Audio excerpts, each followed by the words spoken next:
What's happening? Today I wanted to make a video on why the modern Protestant, and I would say Western church in general, fails men and fails to address the basic issues around the gender war. And the primary reason that I think it completely fails to address this issue is because it fails to address the difference in the fallen nature of women versus the fallen nature of men.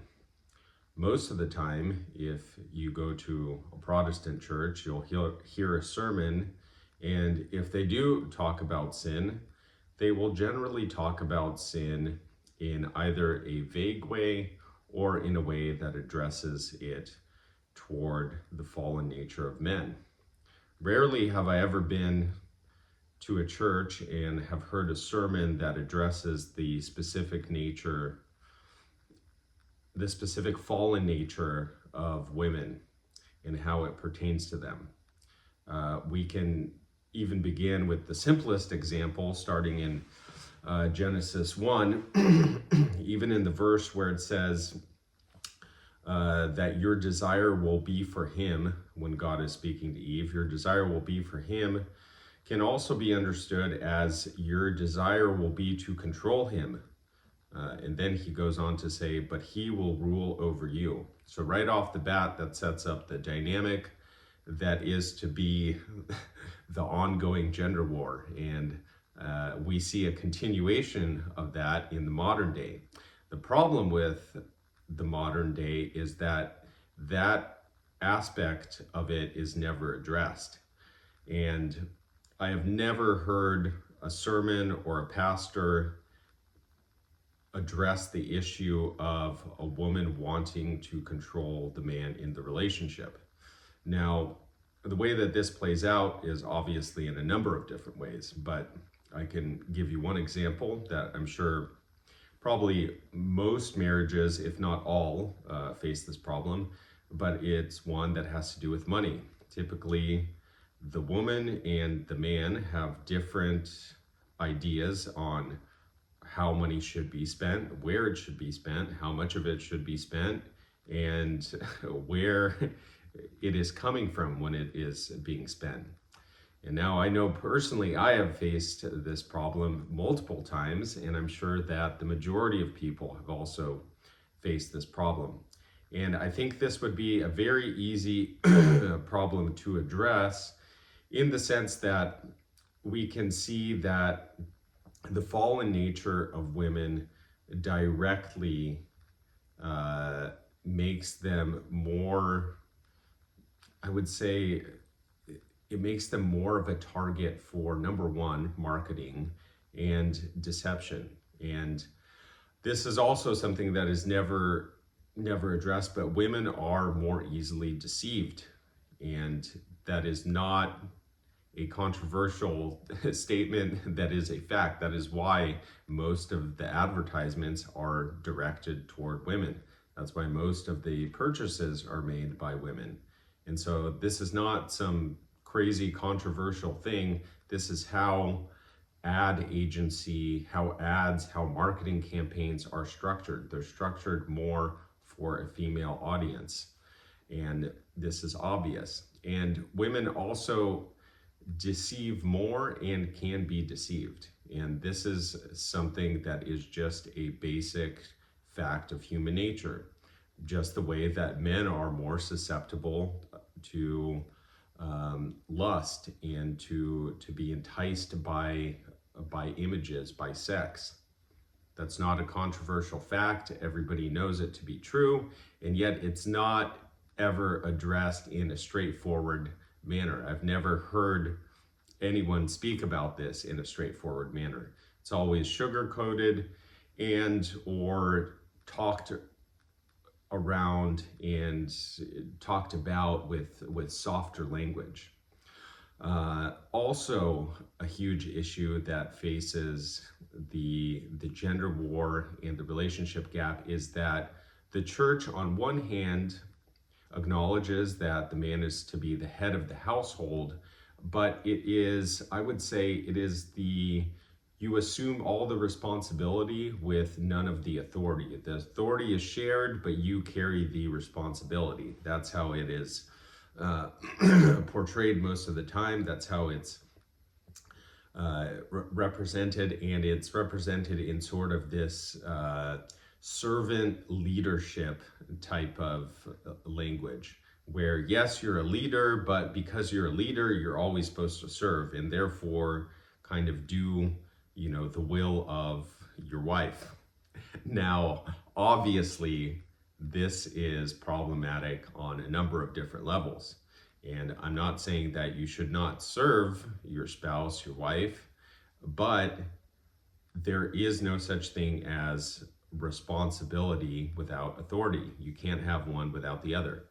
And when this is spoken about, I don't think it is ever a clear message to the parishioners, to the men, and to the women. It is always assumed that you should kind of bend your will to the will of the wife. And this comes back to the financial problems that a lot of marriages face, namely where the decisions should actually be made. Obviously, they should be, consulted between the two, but if left to one or the other, they should be left in the hands of the man. And that is how most of the time that is going to be the more fiscally responsible person in the family.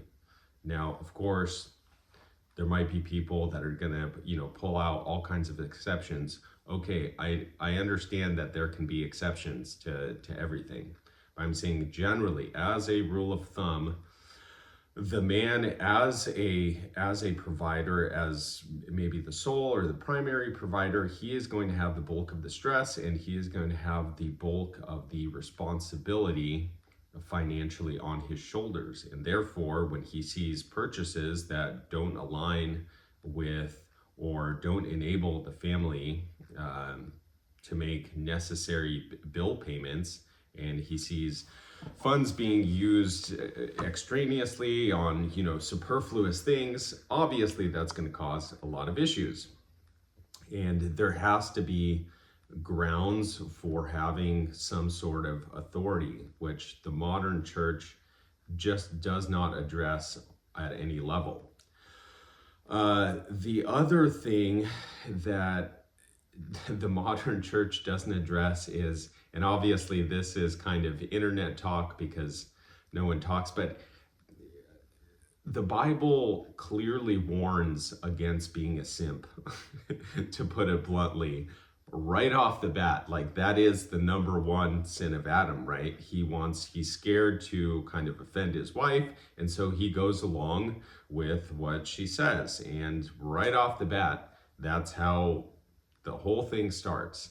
Then there's multiple examples of men simping, doing the will of the woman, and as a result, everything crumbles around them. Samson and Delilah, which I find that one particularly hilarious too, because it's not like he didn't know she was going to deceive him, right? She'd done it already, I think, like 3 or 4 times, and he kind of lied to her at first because he didn't want to give away the secret. That she cries, throws a big fit, and says, "You don't even love me." And then so finally he gives up the secret, and she betrays him, and then that's how the story goes. But there are multiple instances where the man succumbing to the will of the woman is demonstrably shown as the wrong path to take, and yet it is never addressed or even looked at in sermons. I feel like there, at least in the Protestant church, which I'm no longer a part of, I'm part of the Orthodox church, but in the Protestant church, there are several kind of go-to passages, right? And they're all mostly from the New Testament. And they're the go-to kind of biblical verses, right? They're the feel-good verses, the ones that everybody loves, the John 3:16s, the Jeremiahs, which also too, if you read the whole, that's Old Testament, but still, if you read the whole chapter, it goes into the whole chapter is just a grave warning to Israel, right? But then the one verse that's picked out is, I have plans for you, and everybody takes that as if, God has plans for them, but he's writing that to Israel in the context of stop screwing up, otherwise it's going to lead to your demise. Anyway, that's a little bit of a tangential point, but the primary, I think, problem is that there is a lack of a backbone in modern Western pastors, specifically Protestant ones, because the majority of churchgoers are women. I believe it's something like 60%, at least in the Protestant church. And obviously, if the majority of your constituency is female, you're going to have a lot harder time addressing these issues point blank. And I think that it has to be clearly defined that the fallen nature of women is different than the fallen nature of men. Another one of these areas, which there's a woman that wrote a book, I can't think off the top of my head, but she actually addresses some of these issues, and she brings up this one that I too have had personal experience with, actually both of my exes, and this idea that I could have been famous, right? That's kind of the idea that's nagging in the back of the modern woman's head, is like this idea that, well, once you get married, you kind of settled, because you see examples, especially I would say now on social media, where there's other women living lives that are better than you. And I think particularly for women, I mean, it's a just proven fact that they spend more time on social media and thus are influenced by those types of things much more than men are, where men are influenced by obviously vulgar pornography and that sort of thing. But for women, it is this idea that I could have been someone, but I ended up with this person. And so living the normal life, living just a regular life, is kind of not good enough. They're always thinking to themselves in the back of their mind, well, if I had pursued my dreams, or maybe if I had done this, I could have been, kind of famous. I could have been internet famous, or I could have been this personality. And I think social media is a kind of demonic force, I would go as far as to say, in today's society, that's constantly, it's also interesting too, because it's called a social media feed. It's constantly feeding people these images, and what it's ultimately doing is it's feeding egotism and self-centeredness, no matter how you cut it. I know that some people use it for business related purposes, or they might have more of a constructive use of social media, right?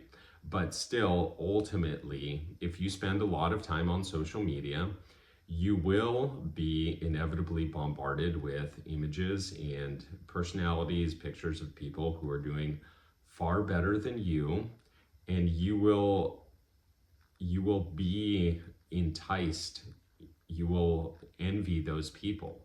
And with that envy comes the resentment of, if you envy other people, you resent what you have, right? So if you're married to a man and you notice that a lot of energy is being transferred into envy, what that's going to translate in terms of your marriage is it's going to mean that you're going to resent the man you're with.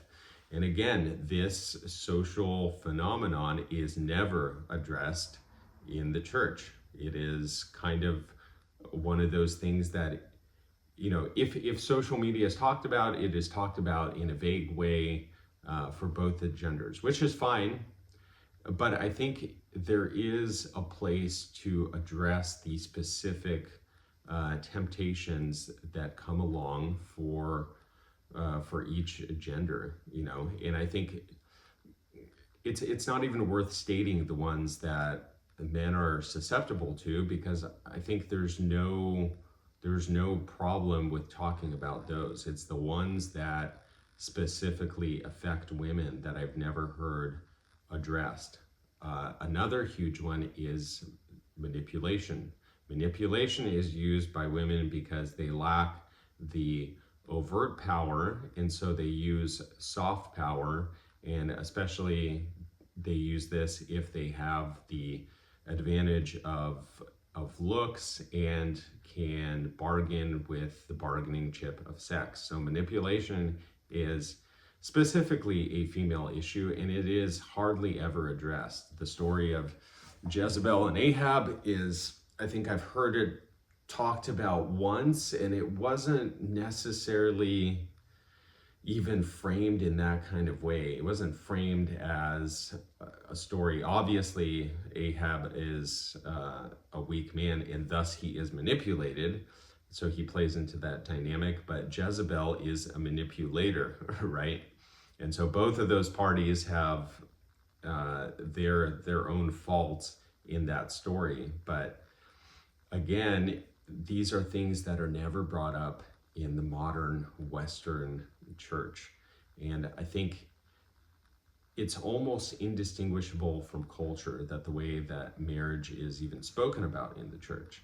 Again, it's spoken in terms of this soft language where everything is kind of a partnership. And that word really starts to bug me, because honestly, when I first started hearing people say my partner, I thought they were all gay. That's the way I took it.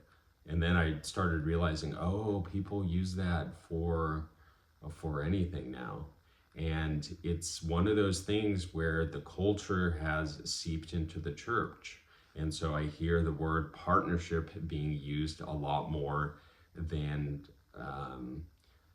a word that would describe the relationship on the level that it is supposed to be and what it actually is, right? Because it's never a partnership in terms of equal partners. Or people say, yes, we're different, but we're equal in worth. And I'm not disputing the equal in worth, but again, it's, can you have the majority of responsibility and none of the authority? I mean, that seems ludicrous, right? If you go, this isn't a perfect analogy, but obviously if you're on a ship, right, you have a captain, you have the captain of the ship. So he bears the responsibility for the ship, correct?